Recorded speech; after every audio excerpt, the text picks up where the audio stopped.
Assalamualaikum warahmatullahi wabarakatuh. Alhamdulillahirabbil alamin. Qala Allah Ta'ala fi kitabihil karim, a'udzu billahi minasyaitonir rajim. Laqad khalaqnal insana fi ahsani taqwim, tsumma radadnahu asfala safilin ilal ladzina amanu wa amilus sholihat. Wassalatu wassalamu ala nabiyyina Muhammadin wa ala alihi wa ashabihi wa ummatihi ajmain. Sahabat sekalian, alhamdulillah kita dipertemukan dalam keadaan baik, dalam keadaan sehat. Mudah-mudahan Anda semuanya juga dalam keadaan yang baik dan sehat, dan kawan-kawan yang mungkin sedang diuji dengan sakit selama masa pandemi ini segera mendapatkan jalan keluar, kemudahan untuk sehat kembali seperti sedia kala. Amin ya rabbal alamin. Sahabat sekalian, kita akan melanjutkan kajian kita yang menarik dalam program Jejak Langkah episode yang ke-18. Kita melanjutkan kajian tentang kota suci umat Islam yang oleh kalangan misionaris dikatakan sebagai salah. Kota suci umat Islam itu katanya bukan di Mekah tetapi berada di Petra. Mereka melakukan tudingan itu berdasarkan kajian dari seorang penulis buku yaitu Dan Gibson yang menulis atau mengarang sebuah buku berjudul Early Islamic Qiblah, di mana di sana dikatakan dilakukan klaim katanya sudah dilakukan kajian secara ilmiah dengan sejumlah argumentasi bahwa memang secara kesejarahan, secara arkeologis dan berbagai argumentasi dari kitab suci, Dan Gibson menyimpulkan bahwa kota suci umat Islam yang pertama yang disebut sebagai Lembah Baka itu bukan berada di Mekah tapi berada di Petra. Saya melakukan kajian ini atau kita perlu melakukan kajian ini secara ilmiah karena di antara kita di kalangan umat Islam mulai terganggu dengan itu, bahkan ada yang ragu-ragu dan mulai mempercayai karena dikiranya kajian mereka itu secara ilmiah. Dan ada semacam tantangan, silahkan dibantah secara ilmiah. Maka kita melakukan kajian ilmiah ini dan sudah 3 episode ya kajian yang sudah kita lakukan. Yang pertama saya melakukan kajian betapa apa yang dilakukan oleh Dan Gibson dan kalangan misionaris itu adalah sebuah kebohongan ilmiah yang menurut David King, ya, seorang akademisi yang mumpuni, dia mengatakan kajian Dan Gibson itu adalah kajian ilmiah yang memalukan karena memang tidak memenuhi metodologi ilmiah yang baik. Yang kedua, kita sudah melakukan kajian tentang Lembah Baka yang dikatakan oleh mereka sebagai bukan berada di Mekah tapi berada di Petra. Kita sudah melakukan kajiannya dan pembuktian bahwa itu juga adalah sebuah kebohongan. Yang ketiga, mereka mengatakan bahwa Nabi Muhammad itu tidak lahir di kota Makkah, melainkan di kota Petra. Nah, kita juga sudah membuktikan secara ilmiah bahwa itu juga sebuah kebohongan, provokasi yang bersifat pesanan, bukan sebuah kajian ilmiah. Nah, hari ini kita akan melanjutkan argumentasi yang keempat dari mereka yang mengatakan bahwa kota Mekah itu terbukti bukan sebagai kota suci pertama dikarenakan bertentangan data sejarahnya. Mereka mengatakan secara pendekatan perdagangan atau perniagaan, dulu dikatakan Mekah itu katanya persilangan perdagangan, lintasan perdagangan dari utara ke selatan. Yang lebih cocok, lebih sesuai adalah Petra. Petra itulah yang disebut sebagai kota perlintasan perdagangan. Dari kawasan utara ke selatan, dari barat ke timur atau sebaliknya. Nah, maka menurut mereka lebih cocok dikatakan bahwa yang disebut Lembah Baka, bahkan tempat lahirnya Nabi Muhammad, itu bukan di Mekah, melainkan berada di Petra. Oke, sahabat sekalian, saya atau kita akan membuktikan dengan 2 pendekatan bahwa hipotesa mereka itu salah total, bahkan itu adalah sebuah pesanan untuk sekedar memprovokasi, ya, menggoyangkan keimanan umat Islam. Seperti biasa kita akan melakukan kajiannya dalam dua sisi. Yang pertama bersumber dari kitab suci Al-Quran Al-Karim sebagai sumber otoritatif yang pertama di dalam keyakinan Islam. Dan yang kedua kita akan membuktikan secara kesejarahan bahwa klaim mereka itu adalah sebuah kesalahan yang fatal. Yang pertama adalah pembuktian dari dalam Al-Quran Al-Karim. Di mana Al-Quran mengatakan bahwa memang kaum Quraisy itu sebenarnya bukanlah kaum yang suka bertani atau berkebun, melainkan mereka adalah kaum yang suka berdagang, ya, melakukan perdagangan. Itu dalam banyak ayat digambarkan secara komprehensif. Jadi ini sebagian kita ambil dari atau melanjutkan kajian kita yang sebelumnya, di mana mereka mengatakan bahwa kota Makkah itu mestinya kota yang subur, kota yang ramai, kota yang metropolitan katanya. Banyak kebun-kebun, banyak binatang-binatang buruan dan sebagainya. Kita sudah bantah itu secara ilmiah di episode yang lalu. Tetapi kita lanjutkan lagi, benarkah Mekah itu adalah kota metropolitan di mana tempat perdagangan yang sangat ramai? Sahabat sekalian, untuk membantah itu yang pertama, kota Mekah bukanlah kota di mana ada kebun-kebun, tanaman, dan kota yang subur. Ya, Al-Quran dengan sangat jelas mengatakan bahwa kota Makkah adalah kota yang gersang.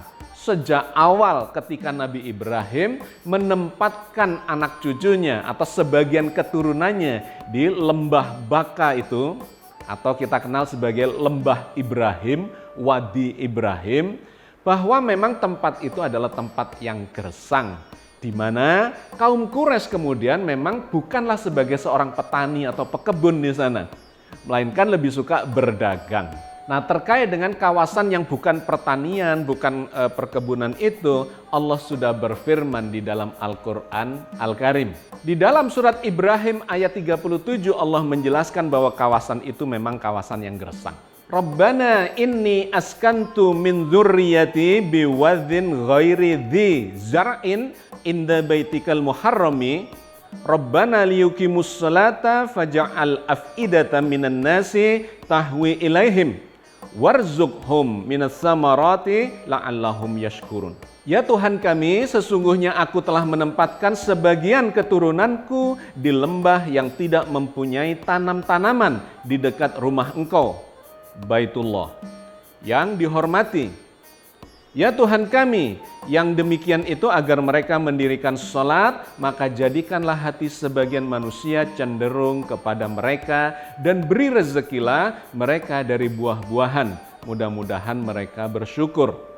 Jadi sangat jelas bahwa lembah Ibrahim atau lembah Baka di mana Baitullah itu berada bukan kawasan yang subur, yang bisa dijadikan sebagai tempat pertanian, perkebunan dan sebagainya. Ini ada kaitannya kemudian dengan nanti kajian kita bahwa kaum Quraisy itu memang bukan kaum petani, bukan kaum pekebun ya yang suka berkebun dan kemudian memiliki banyak kebun di kawasan itu. Melainkan ada di kawasan di luar lembah Ibrahim atau lembah Baka itu. Nah, sahabat sekalian, maka di dalam ayat Al-Quran digambarkan kaum Quraisy itu ya, kafir Quraisy waktu itu sangat terobsesi untuk memiliki perkebunan ya, anggur, kemudian kurma, sayuran, buah-buahan dan sebagainya. Kenapa? Karena kawasan mereka memang adalah kawasan yang sangat gersang yang tidak bisa ditanami, bahkan tidak ada sungai-sungai yang mengalir. Di dalam surat Al-Furqan ayat 7 dan 8 Allah menggambarkan tentang obsesi mereka terhadap kepemilikan kebun-kebun yang indah. Sungai-sungai mengalir di bawahnya, sampai mereka itu ketika membantah kerasulan Nabi Muhammad, mereka mengatakannya begitu. Kenapa Muhammad itu dijadikan seorang rasul? Padahal dia itu adalah seperti manusia lainnya yang berjalan-jalan di pasar-pasar ya, artinya terkait dengan perdagangan.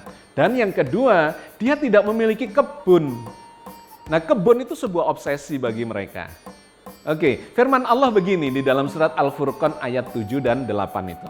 Wa qalu ma li hadza rasuli ya'kulu ta'ama wa yamsi fil aswaq laula unzila ilaihi malakun fayakuna ma'ahu nadhira. Dan mereka berkata, mengapa Rasul itu memakan makanan dan berjalan di pasar-pasar? Mengapa tidak diturunkan kepadanya seorang malaikat agar malaikat itu memberikan peringatan bersama-sama dengan dia? Au yulqa ilaihi kanzun au takunu lahu jannatu ya'kulu minha. Wa qala adh-dhalimuna in tattabi'una illa rajulan mashhura. Atau mengapa tidak diturunkan kepadanya perbendaharaan, atau mengapa tidak ada kebun baginya yang dia dapat makan darinya. Dan orang-orang zalim itu berkata, kamu sekalian tidak lain hanyalah mengikuti seorang lelaki yang kena sihir. Jadi terkait dengan Nabi Muhammad pun mereka mengatakan, kenapa Nabi itu jalan di pasar-pasar? Artinya aktivitas mereka lebih kepada perdagangan. Kenapa Nabi itu bukan seseorang yang kaya raya yang memiliki kebun? Karena tidak ada kebun di sana memang. Sehingga kenabian pun itu dikaitkan ya seperti sebuah kemukjizatan ketika seorang nabi itu memiliki kebun di kawasan yang tandus itu. Maka Al-Quran menggambarkan obsesi itu dalam bentuk yang dikatakan sebagai jannah. Jannah dalam arti kebun-kebun, taman-taman yang indah, itu menjadi obsesi mereka. Sehingga surga yang juga diistilahkan dengan jannah, itu digambarkan oleh Al-Quran mengikuti obsesi mereka itu. Taman yang indah, yang subur, banyak pepohonan, buah-buahannya mudah dipetik, yang lezat dan sebagainya, di mana di bawahnya mengalir sungai-sungai ya, yang menyegarkan dan sebagainya. Itulah obsesi mereka yang digambarkan oleh Al-Quran sebagai surga, sebagai balasan bagi orang-orang yang baik. Ya, jadi dalam konteks ini kita mendapatkan gambaran bahwa kaum Quraisy adalah kaum yang bukan petani, bukan pekebun, bahkan mereka terobsesi untuk memiliki semua itu. Nah, dalam ayat yang berbeda lantas digambarkan memang kaum Quraisy itu adalah kaum pedagang. Mereka sesuai dengan kondisi alam yang ada tidak bisa mendapatkan makanan dari tempat itu, di lembah itu, mereka lebih suka berdagang. Nah, masalahnya kemudian berdagangnya di mana? Tentu saja bukan di Mekah itu berdagangnya. Digambarkan oleh Al-Quran bahwa kaum Quraisy itu adalah kaum yang suka berdagang keluar dari Mekah, melakukan perjalanan ke utara, ya, ke negeri Syams, atau ke selatan ke negeri Yaman. Jadi Mekah itu bukan kota persilangan niaga memang.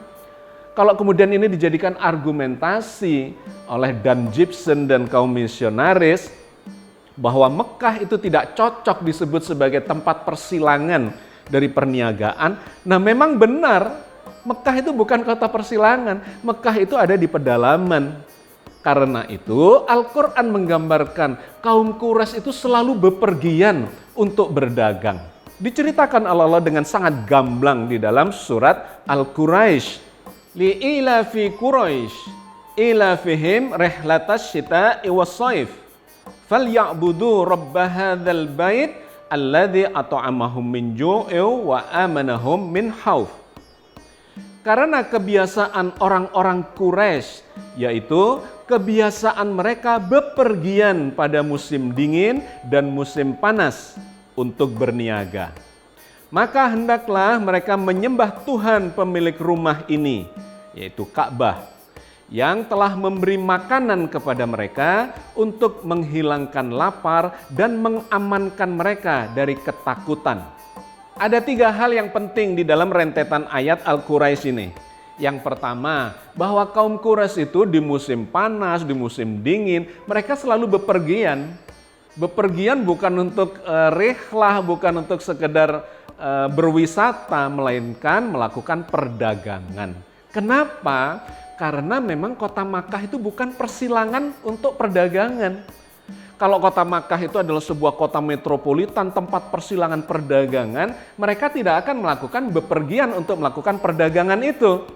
Sehingga digambarkan dalam sejarah Nabi Muhammad itu kalau berdagang ya keluar kota Makkah. Tidak menunggu di kota Makkah sehingga ada saudagar-saudagar atau para pedagang yang datang ke kota Mekah itu. Bukan. Sejarah menunjukkan ya bahwa kota Makkah itu adalah kota yang jauh dari persilangan perdagangan. Justru kaum Quraisy termasuk Nabi Muhammad, Siti Khadijah sebagai saudagar yang kaya raya pada waktu itu mendapatkan hasil perniagaan bukan dengan cara tinggal diam di kota itu, melainkan melakukan ekspansi perjalanan ke arah utara, ke negeri Syams atau ke Yaman.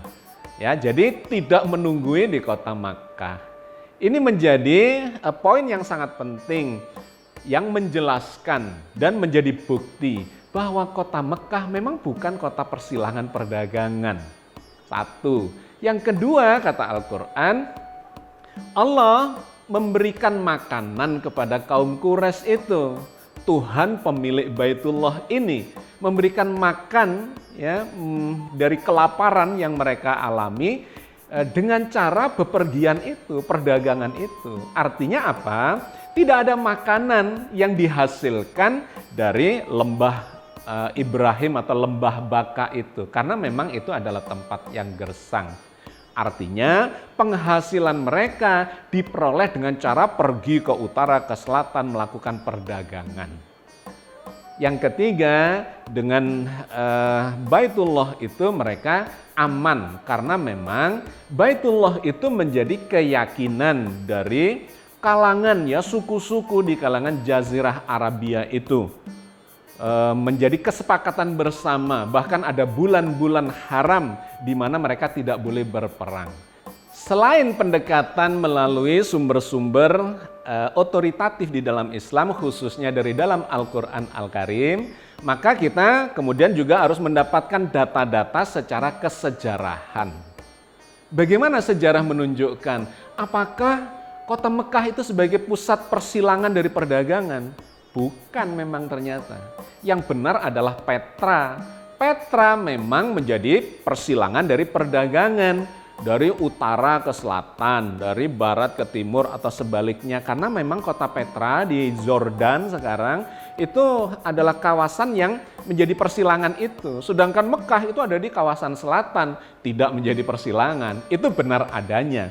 Nah, secara kesejarahan kalau kita lihat dalam catatan sejarah, kota Petra di zamannya lahirnya Nabi Muhammad, ya di sekitar abad ke-5 ke-6, 570-an di sekitar itu, kota Petra itu dijadikan atau menjadi wilayah kekuasaan dari Romawi. Berebut dengan Persia, terjadi pertarungan peperangan yang sangat panjang di sekitar itu. Nah, maka kalau Nabi Muhammad itu digambarkan lahir di Petra, itu nggak make sense, nggak cocok dalam pendekatan logika kesejarahannya. Yang pertama, kita tidak pernah mendapatkan cerita bahwa Nabi Muhammad saat kecilnya itu bersentuhan dengan orang-orang Romawi. Sama sekali tidak ada catatan sejarah nama-nama Romawi ya di sekitar kelahiran Nabi Muhammad itu. Itu menunjukkan bahwa beliau tidak berada di Petra. Karena Petra itu adalah salah satu tempat jajahan dari Romawi, ya Romawi Timur atau Bizantium. Pada saat itu tempat jajahannya di mana orang-orang Yahudi itu dipaksa oleh penguasa Romawi untuk memeluk agama Kristen ala Romawi. Nah, ini dalam sejarah tercatat bahwa Nabi Muhammad tidak berada di wilayah itu. Anda tidak akan menemukan dalam masa kecilnya Nabi Muhammad bersentuhan dengan orang-orang Romawi dan ada nama-nama Romawi di situ. Tidak ada. Nabi Muhammad lahir di pedalaman, bukan di Petra, di kota Makkah, di mana kaum Quraisy berada. Sehingga sejarah beliau pada waktu kecil itu bersentuhannya dengan nama-nama Arab, nama-nama kaum Quraisy, ada Abu Jahal, ada Abu Lahab, ada Hamzah, ada segala macam nama-nama yang sama sekali tidak ada nama Romawinya. Petra sendiri waktu itu sedang jadi perebutan tempat peperangan dan rebutan secara ekonomi politik. Iya, Petra adalah kota metropolitan waktu itu. Tetapi sekali lagi justru itu menunjukkan Nabi Muhammad bukan lahir di tempat itu, melainkan di pedalaman yang tidak menjadi persilangan secara ekonomi maupun politik. Maka kalau dipaksakan bahwa Nabi Muhammad itu berada di Petra itu sama sekali tidak make sense karena menyalahi catatan sejarah bahwa Nabi Muhammad memang sejak kecil itu tidak bersentuhan atau belum bersentuhan dengan kalangan Romawi itu. Logika yang berikutnya lagi, kalau kemudian Nabi Muhammad itu mensyiarkan agama Islam yang mirip dengan agamanya Nabi Musa, di mana Romawi pada waktu itu sedang mempersekusi kaum Yahudi agar menjadi Kristen, maka itu akan terjadi juga pada Nabi Muhammad dan para sahabat yang memulai syiarnya di Mekah waktu itu. Tidak tersentuh oleh Romawi. Seandainya beliau berada di Petra, maka pasti tidak tumbuh itu Islam waktu itu yang dibawa oleh Nabi Muhammad. Kenapa? Pasti dihabisin oleh kekuasaan Romawi yang waktu itu memang menjajah kota Petra. Oke, jadi sahabat sekalian, sangat gamblang, sangat jelas catatan sejarah yang memberikan kesimpulan kepada kita bahwa Nabi Muhammad masa kecilnya sejak lahir sampai masa remajanya memang bukan berada di kota Petra, melainkan berada di pedalaman, yaitu di sebuah lembah yang sangat gersang, di mana di sana tidak ada tanaman dan sebagainya yang digambarkan Al-Quran, dan kaum Quraisy itu justru melakukan atau mencari penghasilan dengan berdagang keluar dari kota Makkah itu. Mudah-mudahan Allah senantiasa memberikan bimbingan dan hikmah dan perlindungannya kepada kita semua. Amin ya rabbal alamin. Assalamualaikum warahmatullahi wabarakatuh.